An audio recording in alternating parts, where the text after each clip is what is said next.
Radhe Radhe friends. तो आइए हम सब जानते हैं कि कार्तिक पूर्णिमा के दिन हमें दीपदान कैसे करना है। तो यदि आप कहीं नदी नाले में नहाते हैं, गंगा स्नान करते हैं, तो इसके लिए आपको गंगा जी में ही स्नान करके वहीं पे दीपदान करना होता है। पर हर कोई तो हमेशा गंगा स्नान करने नहीं जा सकता, तो हमें घर में कैसे कृत्रिम तरीके से गंगा स्नान करना है और दीपदान करना है, यही मैं आपको इस वीडियो में बताऊंगी। तो अगर आप गंगा स्नान नहीं कर सकते, गंगा नदी में दीपदान नहीं कर सकते, कार्तिक पूर्णिमा देव दीपावली के दिन संध्या समय नदी में दीपदान करने का बहुत बड़ा महत्व होता है। लेकिन अगर हम नदी में दीपदान नहीं कर सकते तो हमें घर में कैसे दीपदान करना है। तो देखिए, नहाने के लिए तो आप पानी में थोड़ा सा गंगा जल मिला लीजिए और नहा लीजिए। लेकिन शाम के समय हमें दीपदान कैसे करना है वो देखिए। दीपदान या तो आप सुबह में करिए या तो शाम को, क्योंकि अंधेरे में किया गया दीपदान का ही फल होता है। दिन के उजाले में दीपदान नहीं किया जाता है।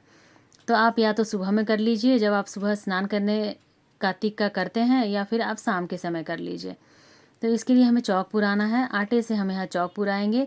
आपको जैसे आता हो आप कर लीजिए। मुझे बस ऐसे ही आता था तो मैं बहुत ही सिंपल तरीके से चौक पुरा दी हूँ। आप नहीं तो स्वास्तिक बना लीजिए। उसके बाद हम एक परात लेंगे। परात जो होता है वो हमारे घर का सबसे शुद्ध बर्तन होता है, क्योंकि हम इसे जूठा नहीं करते हैं। तो परात में हम थोड़ा सा गंगा जल डालेंगे और फिर इसमें जल से भर देंगे। तो हम यहाँ कृत्रिम तरीके से माँ गंगा की पूजा करेंगे घर में अपने। जब हम कहीं स्नान करने नदी में नहीं जा सकेंगे, गंगा स्नान नहीं कर सकेंगे, तो हम इस तरह से दीपदान करेंगे। तो शाम के समय में, देव दीपावली के दिन शाम के समय में आप इस तरह से दीपदान कीजिए। माँ गंगा से प्रार्थना कीजिए कि हमने दीपदान किया है और हमें दीपदान का फल मिले।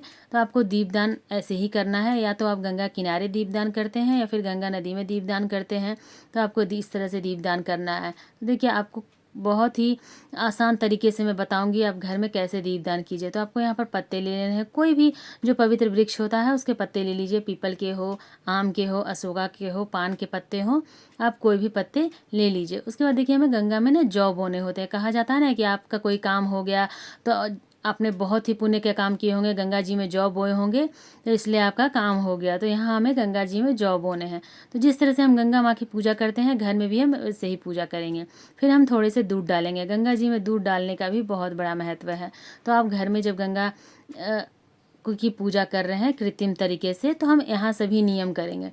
उसके बाद हम तिलक कर लेंगे। तो गंगा नदी में भी जब आप पूजा करेंगे ना, तो इस तरह से आपको दिखाई देगा कि सभी लोग ऐसे ही पूजा करते हैं, तिलक कुमकुम लगा के, और वहाँ पे दीपदान देते रहते हैं। पंडित जी रहे या फिर ऐसे ही आप दीपदान करना होता है गंगा जी में। तो जैसे आप दीपदान करते हैं वैसे हम यहाँ कृत्रिम तरीके से दीपदान करेंगे।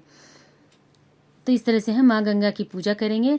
आप परात में हल्दी से, कुमकुम से तिलक कर दीजिए और माँ गंगा को प्रणाम कर कर कहिए कि मैंने आपका पूजन आपके किनारे पर या फिर आपके जल में ही गंगा माँ के पूजा किया है आज देव दीपावली के दिन। तो हमारी प्रार्थना स्वीकार करिए माँ। तो इस तरह से हम गंगा माँ से प्रार्थना करेंगे हाथ जोड़कर कि हमारी प्रार्थना स्वीकार कीजिए, हमारी पूजा स्वीकार कीजिए। हम गंगा में दीपदान कर रहे हैं और हमें दीपदान का फल मिले।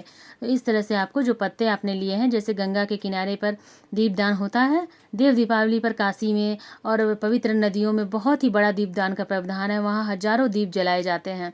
तो आप इस तरह से अपने घर में दीपदान कीजिए।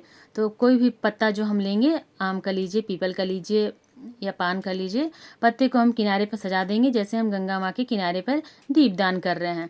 तो पत्ते को सजा के उसके ऊपर हम दीपक रखेंगे।